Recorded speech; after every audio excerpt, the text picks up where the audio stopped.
Welcome to my channel learn for teaching.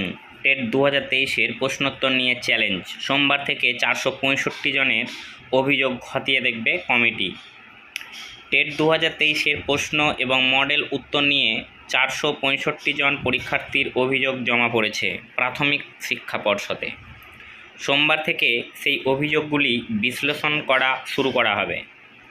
পরীক্ষা ও মূল্যায়নের সঙ্গে যুক্ত এজেন্সিগুলি এবং বিশেষজ্ঞ কমিটি সেই সব অভিযোগ খতিয়ে দেখবে। প্রসঙ্গত, টেটের দিনই প্রশ্নপত্রের কপি পেয়ে গিয়েছিলেন পরীক্ষার্থীরা। তারপরে আদর্শ উত্তরমালাও ওয়েবসাইটে প্রকাশ করে প্রাথমিক শিক্ষা পর্ষদ। সেই উত্তরমালা দেখে চ্যালেঞ্জ জানানোর সুযোগ দেওয়া হয় পরীক্ষার্থীদের। তার ভিত্তিতেই অভিযোগগুলি জমা পড়েছে।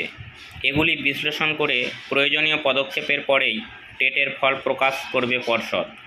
2017 এবং 2022 সালের টেটের প্রশ্ন উত্তর ভুলের মামলায় যথাক্রমে বিশ্বভারতী এবং যাদবপুর বিশ্ববিদ্যালয়কে দায়িত্ব দিয়েছিল কলকাতা হাইকোর্টের সিঙ্গেল বেঞ্চ।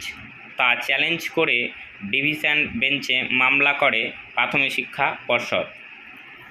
এ নিয়ে পর্ষদের যুক্তি, প্রশ্ন বা উত্তরে ভুল রয়েছে কিনা তা ঠিক করার ব্যাপারে সবচেয়ে উপযোগী পর্ষদের বিশেষজ্ঞ কমিটি, কারণ তারাই এত বছর ধরে এই কাজ করে আসছে।